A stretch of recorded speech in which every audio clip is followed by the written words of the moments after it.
Alright, lads, so the end of month banner for the month of October has officially been announced. Let's see what it is going to be. 10th anniversary special, and damn! 1000 year Blood War Yachiru, NEMU, and also NANAO. What a selection! We're still calling it 10th anniversary special, but damn, that is like the perfect way of one, releasing Yachiru 2, because she was skipped out in season 2, right? It's one of the things that I've been saying, that I want to see Yamamoto paired with Shunsui. That's why they've kind of delayed him like 2 years. But this is great in a way to see 3 characters that just work well together. All 3 lieutenants that get spotlight in 1000 Year Blood War. More so NEMU and then now continuing on with the season 3 characters. Yachiru again was quite long overdue, but I'm liking the arc what I'm seeing thus far. As a fan of NEMU, I do like to see that she is in the middle. So she's most likely going to be the speed limit breaker character of the month. But I'm really hoping it in this case, because I do like all 3 characters. I want all 3 to be really good. You know, I was here when all 3 of these characters first initially released. NEMU was actually a really good character, so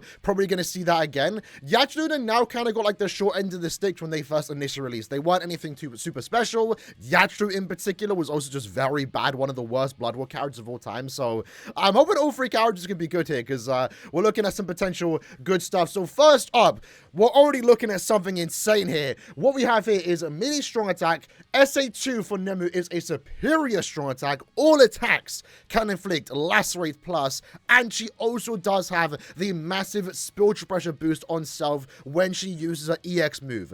I'm curious to see what her aura is going to be, because when you use this EX move, when you get that indicator that your spiritual pressure boost has been further increased, there's usually some type of aura that indicates that. But what I'm seeing here is Frenzy plus 3 in Guild Quest. For this month's Limit Breaker character is kind of surprising, truth be told, but maybe we can still just overall be a really strong unit, kind of going against what we have been seeing the last like 2 months since the anniversary started, 3 months more so at this point. But Saturate Berserker 30 is really good. EX skill, recharge, and also devastation is okay.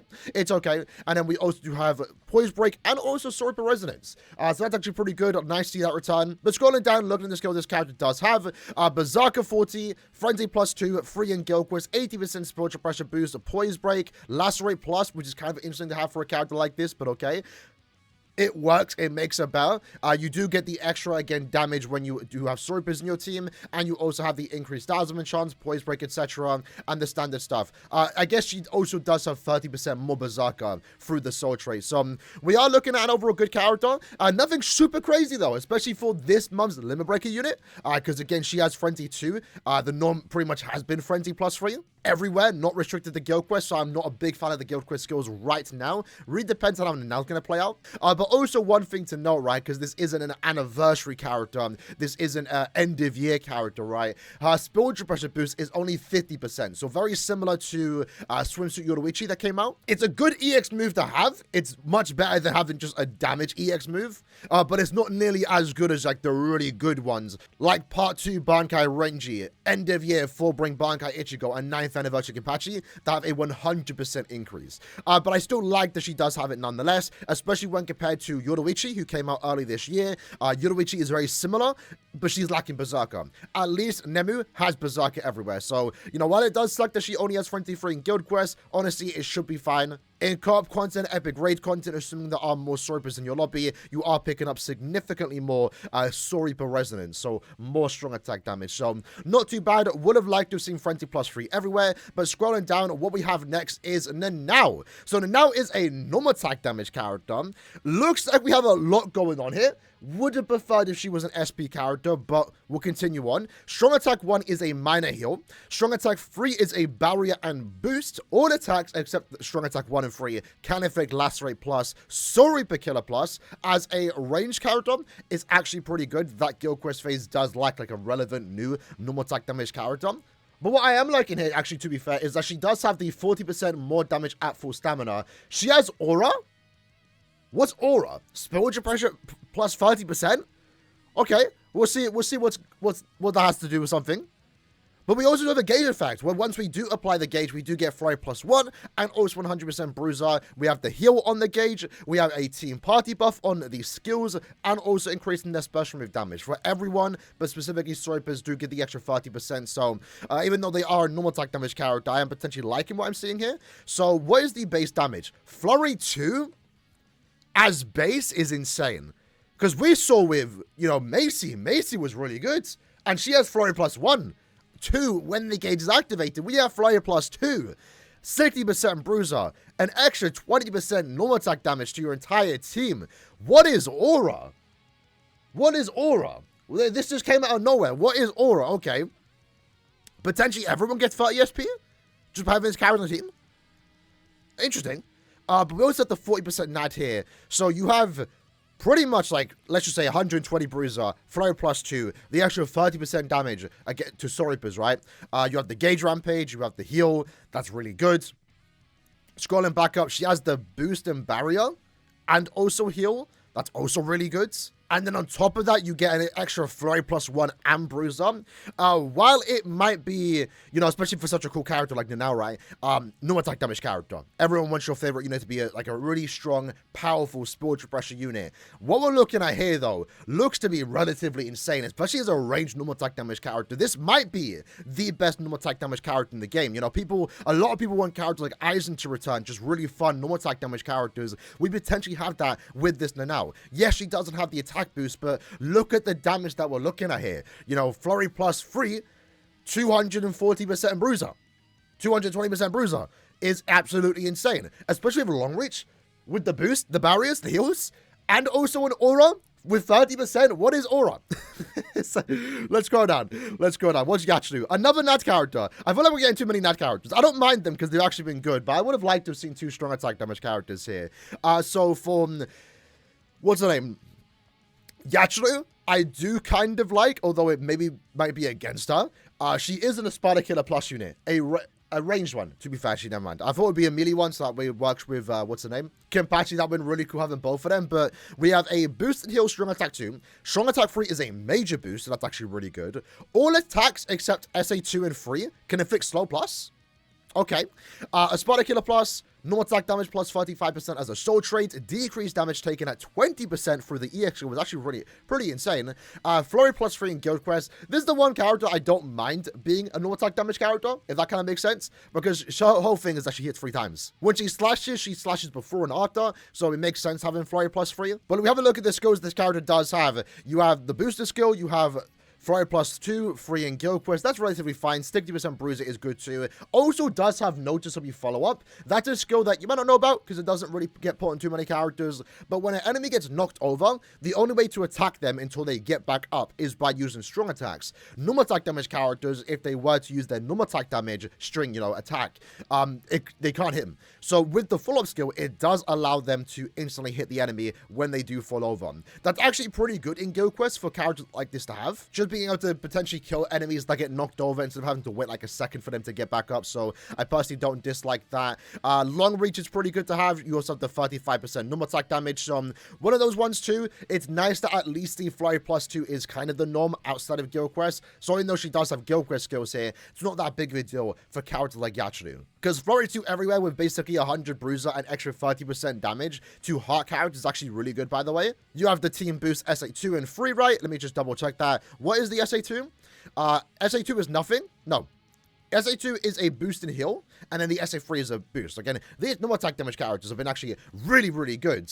So only having Flurry plus 3 in Guild Quest is pretty much fine. I'm fine with it. Scrolling down though, what is the aura? So when starting a quest, a special effect will be shown to indicate the ability has activated. This ability then boosts a specific stat for all characters in the team. All characters in the team. This effect continues until the end of the quest or until the character with the aura ability is KO'd. So I'm kind of blocking it there. So you want to make sure this character doesn't die. Pretty much. But hold on. That's actually really cool. So the aura effect is actually, you can see it on the screen. It's like surrounding the character. That's insane. If that's what it looks like just all the time, because that's kind of reflecting the blade, right? In a way, this is the perfect character that introduced the aura effects. Again, I actually really like that. I'm actually really liking it now. So if more than one character in the team has the aura ability, they will all activate. However, only the most powerful boost to each stat will be applied. Okay, so you can have multiple boosts active. You can have a character boosting every stat: attack, defense, focus, spiritual pressure, but only one stat boost will be active for each stat. So for example, if a character has a 20% and another character has a 30%, only the 30% boost will activate. That's cool. I'm liking it. I want to see more of this. Especially because this is just a whole new ability that kind of came out of nowhere. This wasn't data mined, this wasn't leaked. And it doesn't seem to be taking away from anything. It's quite literally just giving the character an extra ability for the most part. So that's kind of cool for a new mechanic kind of introducing out of nowhere. Scrolling down, looking at the filler pool. Filler pool's actually pretty decent. We have Bazby featured for the first time. Giselle featured for the first time. Same with Saruchi. Kirio is kind of a rarity. I personally don't even own her, so I don't dislike it. I would have liked to have seen a bit more new fillers, because 4 of the characters here are quite old. You know, Esnot, Rukia, NANAO. That can be quite annoying, having 2 of the same NAOs in the same banner. We also have 2 Bazbys, 2 Candices. I'm liking the first 4 fillers, but it's nothing super amazing. So quick recap before we do watch the character gameplay. I would have liked to have seen 2 strong attack damage characters. I prefer strong attack damage characters. I am liking the normal attack damage characters we have been getting. And I'm actually really excited for now, unironically the most in this entire banner. NEMU, though, I feel like should have been a bit better. The norm pretty much has been every number breaker character since the 10th anniversary has been given Frenzy plus 3 everywhere. So to see I have Guild Quest skills is a bit annoying. Normally, I wouldn't mind it. It's not that big of a deal in the grand scheme of things, but I would have liked to have seen Frenzy plus 3 everywhere. But from the looks of it, assuming her strong attacks are good, she looks to be an overall good character, disregarding the Frenzy plus 3, only in Guild Quests. We complained about that in the past, but more often it's other things that are holding back the character. Doesn't seem like Nemu's being held back by any means, just more so damage output outside of Guild Quests. Alright, so first up we have NEMU. Artwork has been really good, by the way. Really good. So Nemu's kind of interesting to see because we have had this character in the past, but one of the big differences you're going to see now with this particular version is the color design. Noticeably, this thing in the middle, I have no idea what you call it, on her waist, and also the neck, is now in red. So that's something the original manga version got wrong. So she is going to look a little bit different. Excited to finally get a good NEMU, though. Let me go ahead and move myself up. But I know we're like deep into season 3, but I can't believe we're already getting all 3 of these characters. Getting them now, right now, too, by the way, has given me hope that we are going to get Bankai Shunsui for end of year. I've been saying Bankai Shunsui, you know, Bankai Shunsui, Lige, NANAO would have made a perfect banner, but I never wanted Shunsui to be paired with NANAO, or even Lige of that fact. I kind of want, you know, Yama to be there, right? Ooh, I like that SA3. So the SA3 is her literally doing the Geekon Jurinji, if I'm saying it right. Jurinju. SA1 looks to be pretty good. A lunge forwards. Ooh, I like it. Does she have aura in the anime? Because I really like that the SA3 is super fast, by the way. She looks to be a fast character. But like thus far, every character has been given the aura. Kenpachi, Renji, and also Ichigo. They've actually had the aura in the episode. So sometimes you can potentially tell when a character is going to get this really good EX move. But I like the strong attacks. Her SA2 looks to be some type of poison attack. Potentially? It seems to be. I don't remember her doing something like that. But it's not far off for a character like this. With that said, the SA1 looks good. To be fair, look at the strong attack here. Really good strong attack here. You have, what? A double lunge? And we had the aura. Literally every character sees it. That's so sick. If you have the now in the team. Is she using blades? That's not her Zanpakuto. Strong attack. But she has a blade for her normal attacks, which looks kind of cool. So yeah, SA1 lunge into an SA2 lunge is really good. It's really good. We saw something similar with... this attack is a superior strong attack. Who was it? Was it last month, Yoruichi? So that's actually a really good kit to have. Man, let me go back real quick. I want to see that frame by frame. That strong attack 3. Look at that. You can see her eyes. Comes into the screen. Bang. I like that. I like that. In a way, it kind of goes to show, like, NEMU didn't do much. But at least they translate into a good kit. I don't mind them using the Soul Bomb and also Strong Attack 3 being the same attack. Okay. Okay.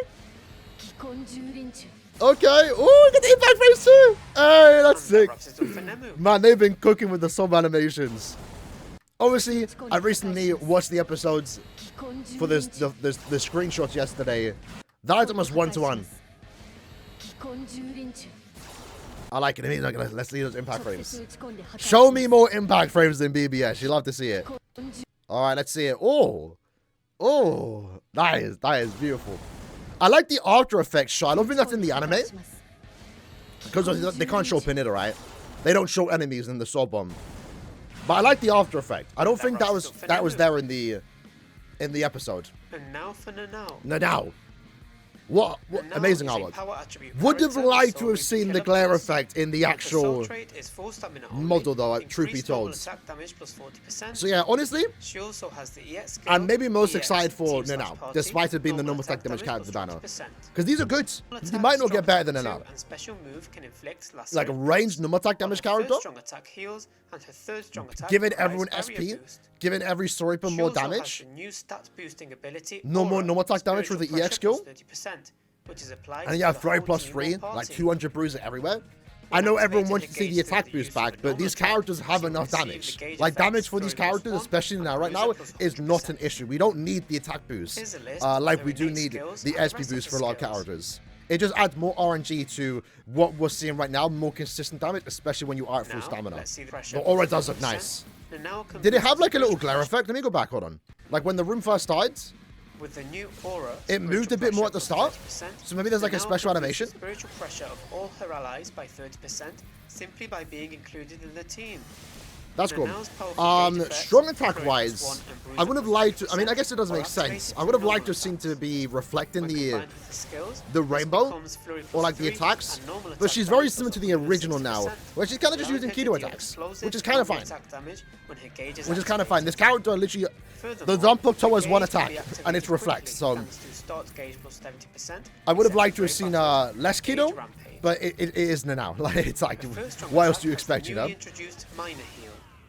While this technique heals less stamina than regular healing, is this the first time we've had this as an SA1? The heal effect? Meaning it can be used more frequently. I guess that's kind of cool. NANAO's third strong attack has barrier. Nice. You know what? This is actually really cool. In a way, it's like very similar to the original NANAO. Because the original NANAO also had this exact move as the SA2. It's the, what do you call it? The barrier attack she uses at the start of season 2.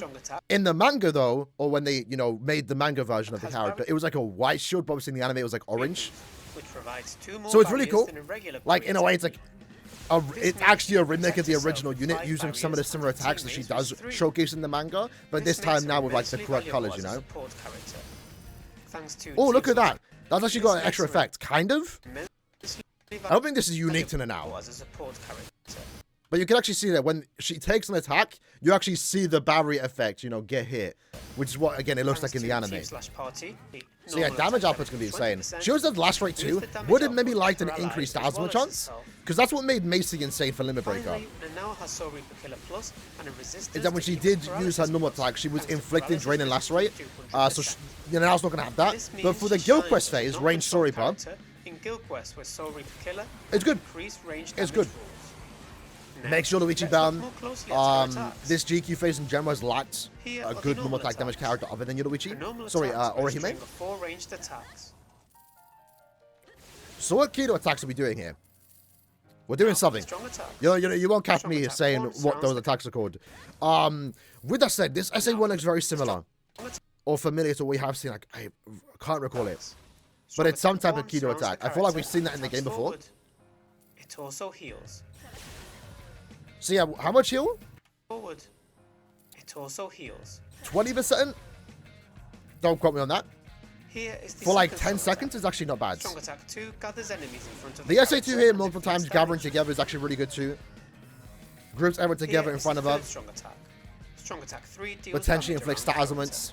And then you have the SA3 again, just the barrier attack, right? I want to see the solemn though. I'm not gonna lie, I feel like the Brave Souls did it better than the anime. But let's see. The rainbow looked nice. Oh. Oh. Interesting. Interesting. So it's not the move that kills Lise. It's actually her unleashing the blade, which looks a lot better now compared to the original unit. And it's actually when she does the slash. It's the very first attack that she does to Lige. That's interesting. I'm not sure if I like that or dislike it. I like the background animation. And I like the POV shot. So that's actually kind of cool. The thing is, maybe they don't have like an updated Shunsui model. Because Shunsui did come first, remember that? That's why Shunsui was in the soul animation. Maybe that's why they weren't able to replicate the scene. But to be fair, again, maybe I prefer this because the original now had a better soul. No. The scene in the anime was really good. were really good with the music, the effects, with, you know, Lige doing all that yellow aura stuff going on. But like the actual slash, I preferred how Brave Souls did it. So they replicated it one-to-one like the anime. It would have just been, in a way, worse compared to the original Soul Bomb, if that makes sense. I won't be able to describe it without showing it, but I kind of liked how the original Soul Bomb, like, zoomed in. We kind of saw the attack from Lige come to the swords. Whereas the anime, Lige does this massive attack, and then it just, like, jump cuts to him getting slashed. You don't see the slash come back at him like it did in Brave Souls. And now for Yachiru. But Yachiru, finally! About time to see. Model looks good. It's the first time we have seen Yachiru in this art style. Artwork looks also really good again. Art looks great. Is a hard attribute character. Model looks weird though. I don't know what it is. It's because she's bigger than normal. But she also definitely does have a new face. It's been a while since we've had Yachiru, you know? Interestingly enough though, like bringing back Slow is kind of random. I mean, I guess it makes sense. She kind of does slow people down by, like, attacking. I don't know. Strong attack 1, Slow's never made sense. Slow's never been good, for the record. Only in Arena. Maybe if you're using it there, you might get some use. But a Team Boost SA2 and 3 with the heal effect. Oh, they come out in the Night String? That's cool. That's cool. Again, this is the one character. I mean, I actually don't dislike NANAO being an ad unit. She looks to be good. Yachiru can inflict slow plus with all of her attacks. We never saw them in the original unit, right? Maybe in the SA3? Them coming out for the normal attack string is really cool, by the way. That's sick. That's really good. Oh, no, they did the dance as the SA2? Okay. Do they do it again for the SA3? This strong attack also activates. You know, it would have been cooler if they were visible at all points. But I mean, you're going to see them a lot. Like, pretty much every strong attack literally has them come out. That's sick. And we can see, am I seeing pink slashes? I kind of like that with the Safui Kenpachi. That actually used Sampu Kenju's abilities, right, as like the basis for his transformation. And that was really cool because he had throw +2, but his final slash or attack in the Night String had like an extra attack, so it felt like it was throw +3. It wasn't, but it was a cool little added gimmick. It does feel weird seeing this character in the range unit, I will be honest. So in this guild quest phase, it's kind of adding less value to Okura, because one of the best part about Okura was that he was a team booster. Now we have team boost with Yachiru. So technically she doesn't need it, but it does make it better. I'm glad she has it. It's better to have it than not have it. But now we have less reason to use Oak as a team booster more so. Maybe in the future too. But then again, its weakening procs are also really good. So now for the strong attacks. You know, hypothetical, if we ever did get a new range Sparta killer, it would still be good for Okura just to inflict the weakening and also just to reliably boost your team and also barrier them. This attack provides a boost and a healing effect. I like these characters, I'm not gonna lie. They've actually been pretty good. Strong attack 3 deals damage while pushing I mean, with any banner, again, I would like more SP characters, strong attack damage characters. My criticisms is still the same. I would have liked to have seen them have frenzy free everywhere. But after seeing the gameplay, ooh, okay. You can kind of hear him. That's cool. So this was, I'm not gonna lie, compared to the original Soul Bomb, the original Soul Bomb always had the advantage of doing the attacks out of order, and it made for a better attack. So in the original Soul Bomb, they do the dance, then they do the slash. That was always like how I envisioned that attack, because it was so long since I read the manga. So seeing it in the anime in a different order, but the correct order, because that's how they do in the anime, it was weird. So they do the slash, then they do the dance. I do prefer the dance into slash, but obviously that's how they do it in the anime. So it's just true to the scene. It looks good though. Super green background too, because where this was set. Would have liked to have seen Gwen O'Lee sometime in the future, but like I said, With any banner with 2 normal attack damage characters, you're not putting us like, oh, I would prefer them to be SP, but all 3 characters look good. I'm actually maybe more excited for the normal attack damage characters. NANAO looks to be really fun. Yachiru looks actually pretty good. Pretty cool that she's finally at least got a good manga character, or not manga at this point, 1000 Year Blood, because the original one was, noticeably terrible. Funny enough, both of them are Sparta killers. And then NEMU also looks really fun. Like the animations for all 3 characters, like in the aura effect that, what's her name, NANAO does have. Like the artwork, only thing I would have liked to have seen with NEMU is Frenzy plus 3 everywhere, because that's kind of been the norm. At least she isn't lacking any berserker or damage output. Her damage output is going to be fine in and outside of Guild Quest. But, when you only have 1 strong attack damage character in the banner, I would like to go about Guild Quest skills, but it's not that big of a deal. The banner fillers look better than, last month. They actually have some decent characters there. Not perfect, but better. Overall, I'm actually pretty excited for this banner. I definitely will be doing some summons. I kind of want all 3. Hopefully, again, I don't have to go all the way to step 25. But in the comments below, let me know what you guys think about these characters. What do you think about the banner? I'm curious to know. I'll see you guys next time. Take care and peace.